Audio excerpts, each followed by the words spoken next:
Kita nyo to. Ayan, langka yan. Kasong problema, kinain niya ng kambing. Ito rin pala yung tanim kong suha. Ang laki na, oh. Nag-isa na.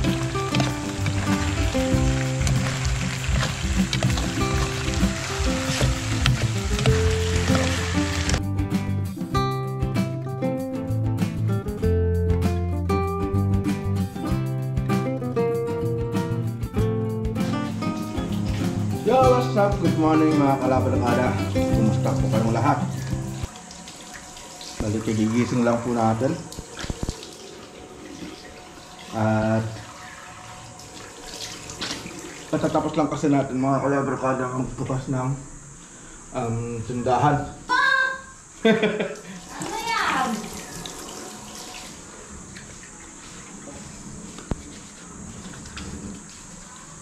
Tapos kasi natin magbukas mga kalabarkada ng tindahan gawa anong kanina kasi may bumibili na sarado pa yung tindahan kaya binuksan na natin.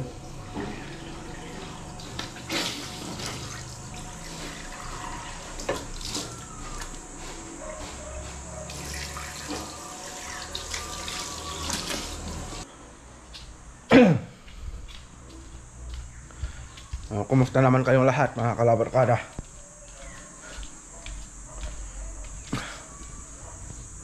Nakakatawa lang kasi kanina mga kalabarkada kaya napablog ako. Umaga pa lang yung mga tao na kasi yung kumakatok para magbukas kami. Si Mrs. Morning. Baka na ka na doon ba, Sprite? Sprite? Mismo? O kasalo? Dalawa ba? Umaga pa lang busy na si Mrs. sa pag-aasikaso ng tindahan.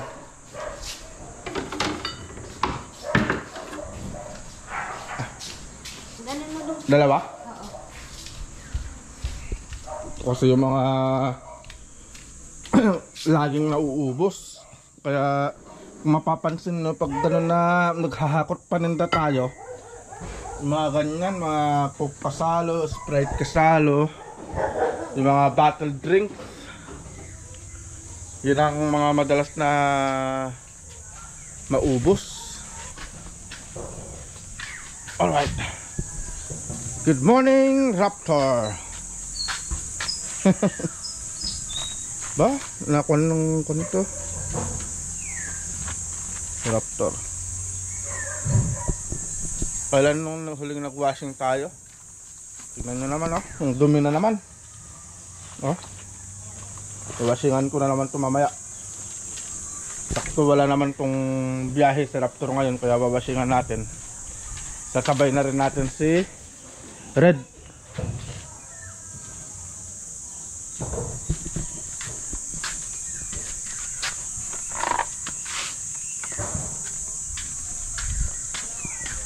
Ano pa yung mga kailangan, be? Wala naman. Yan lang.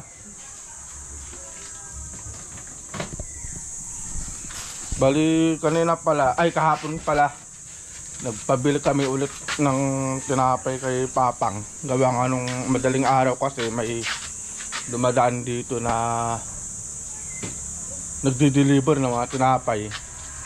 Yun nga lang kasi sobrang aga. Kaya si Papang yung bumili. Ito yung mga nabili ni Papang.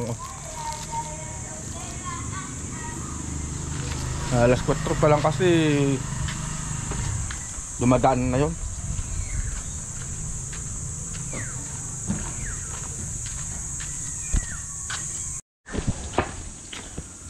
Tamang-tama pala mga kalabarkada, wala pala tayong masyadong gagawin. Kaya ito magdidilig na lang muna tayo ng mga halaman. Itong host pala na to, nabili ko pa doon sa Japan mga kalabarkada, pinadala ko dito.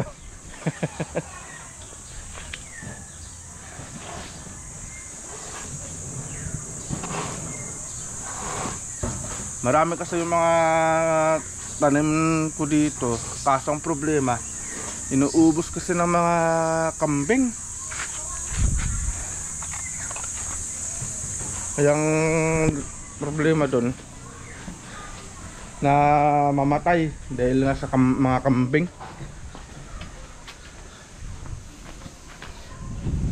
Kaya rito, kakatanim ko lang itong mga to. Ito, sabay-sabay ang tatlo na yan.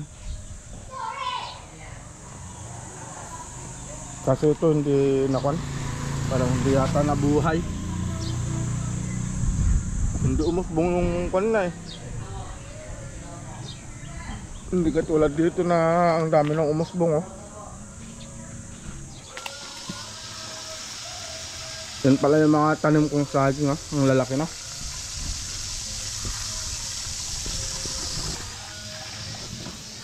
Bali hilig ko rin kasi yung magtanim-tanim ng mga gulay, ganyan, kagaya ng mga saging o yung mga punong kahoy. Meron kasi yung tinanim ko dito, chiko. Ang nangyari, namatay gawa nga nung kinain ng kambing.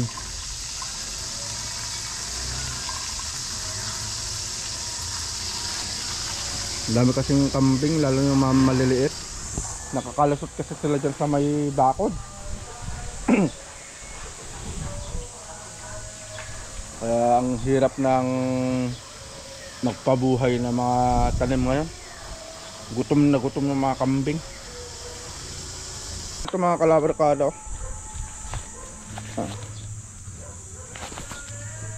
Kita nyo to. Ayan, langka yan. Kasong problema, kinain niya ng kambing. Pero araw-araw binidiligan ko para musbong pa. Kasi musbong na yung kanya, yung sanga niya. Akala ko nung nakaraan mamamatay na to eh, yung langka.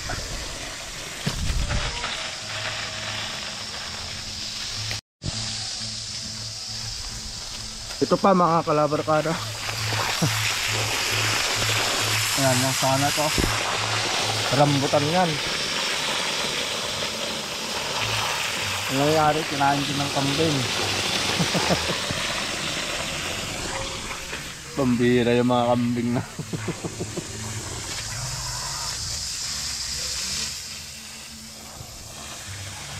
Sa gabi kasi sila umaatake, mga matatalino din eh.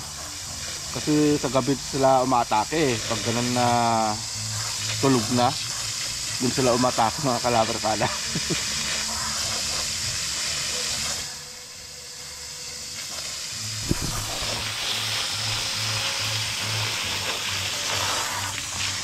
Ito rin pala yung tanim kong tuha. Ang laki na oh.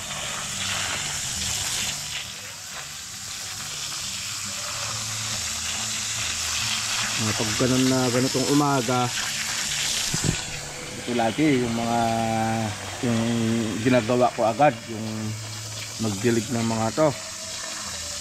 Kasi sayang din naman kasi yung effort na nagtanim ka kung hindi pinapabayaan mo naman.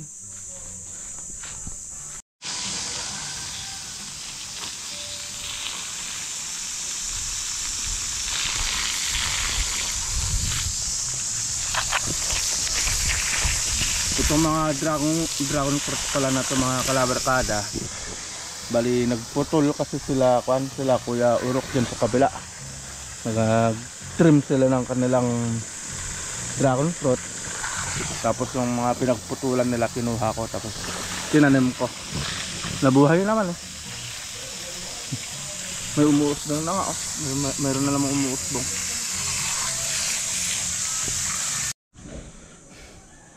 Alright mga kalabarkada na. So katatapos lang natin nagdilig ng mga halaman sa mga tanim.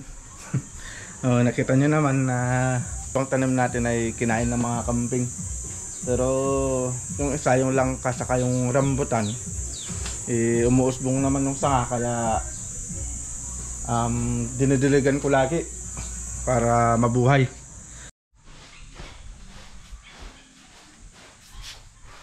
Update tayo mga kalabarkada. Ito pala yung binili natin nung nakaraan na manok. Ito yung luluto natin na pang-apritada. Bali 2 kilo pala to. At ang presyo pala nito mga kalabarkada ay 125 yung 1 kilo. So bali 250 yung halaga o yung presyo ng binili natin. Kasi 2 kilo to eh. Hindi naman natin iluluto lahat dyan. Bali 3 piraso, 3 quarterly. Dahil puro hita ng manok pala to mga kalabarkada. Yan. At ang halian natin.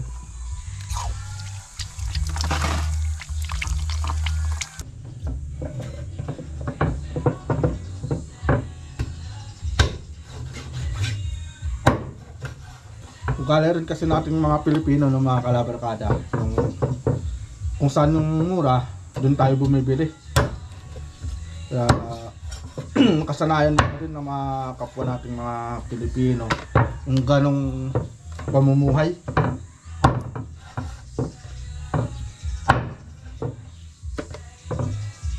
Kaya doon sa pinagbibilhan natin ng manok, talaga namang mura talaga yung presyo na yun. Dahil kung ikukumpara mo sa merkado, yung 1 kilo ng manok doon ay 210. Ang laki ng diferensya.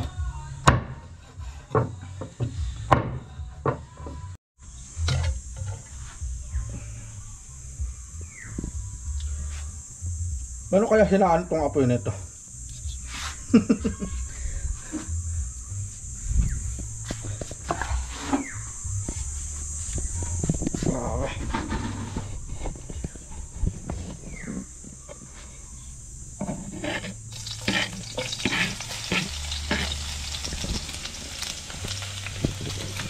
So magigisa na tayo mga kalabarkada.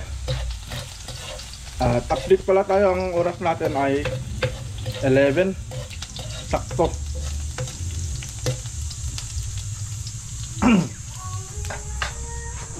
Tamang-tama, saktong-sakto pala yung pagluluto natin. Dahil pagkatapos natin magluto ay saktong alas 12, tanghalian na.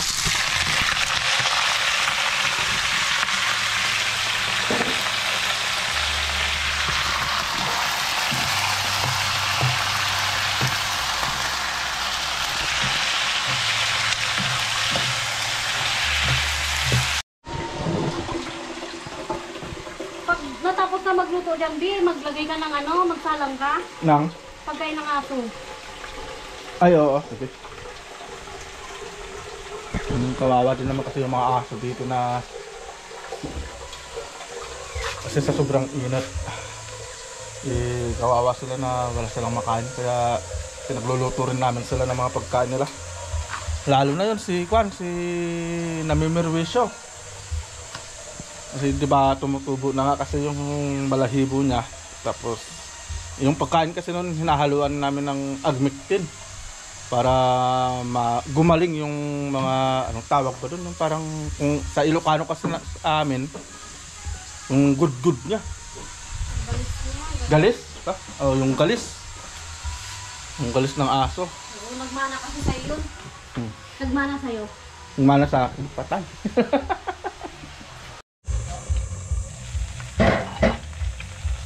Yan, nag-isa na.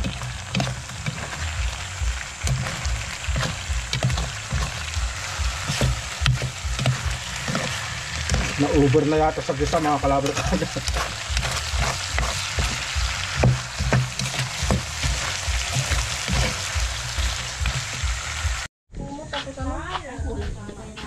Punta. Ipa pa yung mga damit. Hindi ko ah. Mga ano, kalating bahay ng labahan ko. Itamay mo na nga ako doon. Wow, sa payat ko na to, sa kalating bahay ng labahan ko, dagdagan mo pa, no? Problema ko rin nga yung isang tray lang na labahan ko doon. Hanggang ngayon, ang problema na lang ako. Yan pa kayo isa. Tignan mo, bumili pa ako ng isa, dagdag pa to. Di ba? Wala kang maraming labahan. Ewan ko kung mag-thank you yung kalamo ko nito. Uy! Baka magalit pa yun, sabihin, gumastis ka na naman, wala. Wala lang naman yan. 150, dalawa. Ayaw mo yung pasalamatan ka ng kalamog mo? Ay, ikaw ka magpasalamat sa akin yun. Inaway. Alright mga kalabarkada, so Ay, korte mo. tignan pala natin yung niluluto natin. I-plastic mo na ako. Nakikipagchismisan lang kasi ako dyan. Binigay ka kasi yung pira, binili mo lang ng ganito para di naman pala sa akin, wala. Ayaw pa niya yun. Sabi ko, pasalamat sa akin. Oo, tama. Mali papaluto na rin kasi kanina yung apritada na niluluto natin. Wala na palang apoy. Yung sakto. Saktong-sakto lang ng apoy mga kalabarkada. Luto na.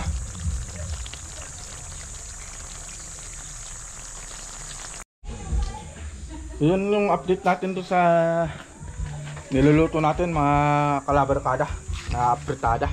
Ipapalot na luto na. Luto na pala.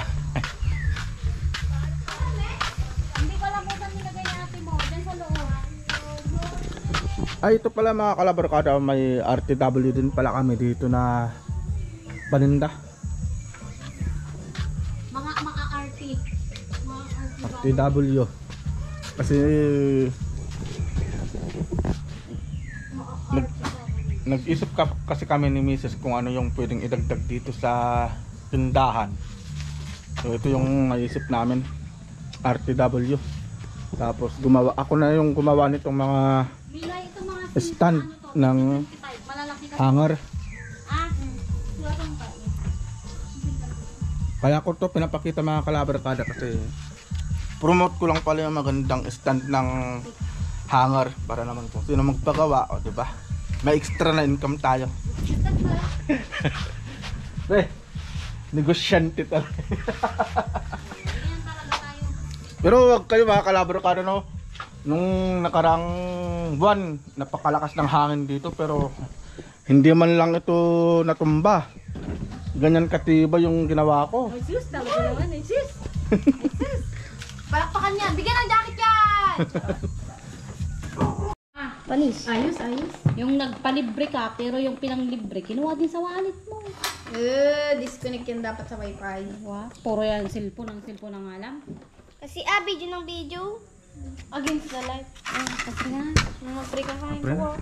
Salamat dakilang Diyos sa biyayang kaloob. Amen. Ganyan ito, chihuahua yan. May bangs. Kain tayo mga kalabarkada. Mag-diet ka.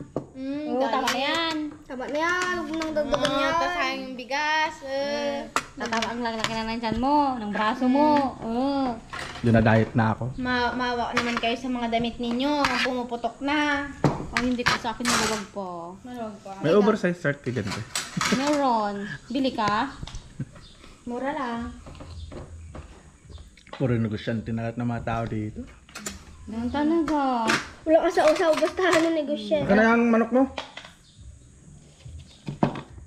Kaya Kala ko ibibenta mo ng 30 pesos. Ay, huwag kang ganyan. Di lang yung 30 pesos. So yun mga kalabarkada, no?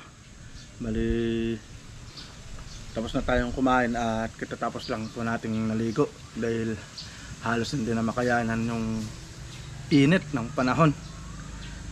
At ito na po pala yung mga shoutout natin. So, shoutout po pala kay Ma'am Burley Perante, kay Isra the Great, kay Ma'am Mary Jane De Leon.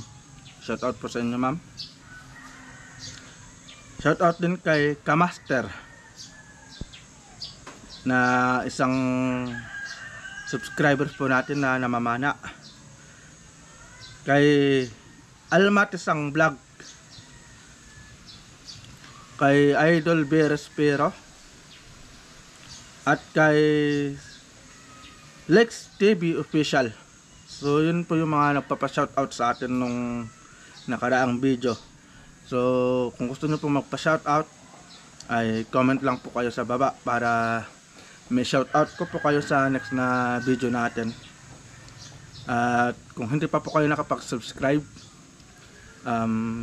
paki-subscribe na po ang ating YouTube channel at i-click na po yung notification bell para mas updated po kayo lagi sa mga bagong video na ilalabas natin kagaya na to. So dito na siguro matatapos mga kalabarkada itong vlog natin, at announcement po ay sa susunod po na araw ay babiyahe po tayo papunta sa Alaminos para maghakot na naman po ng mga paninda natin. So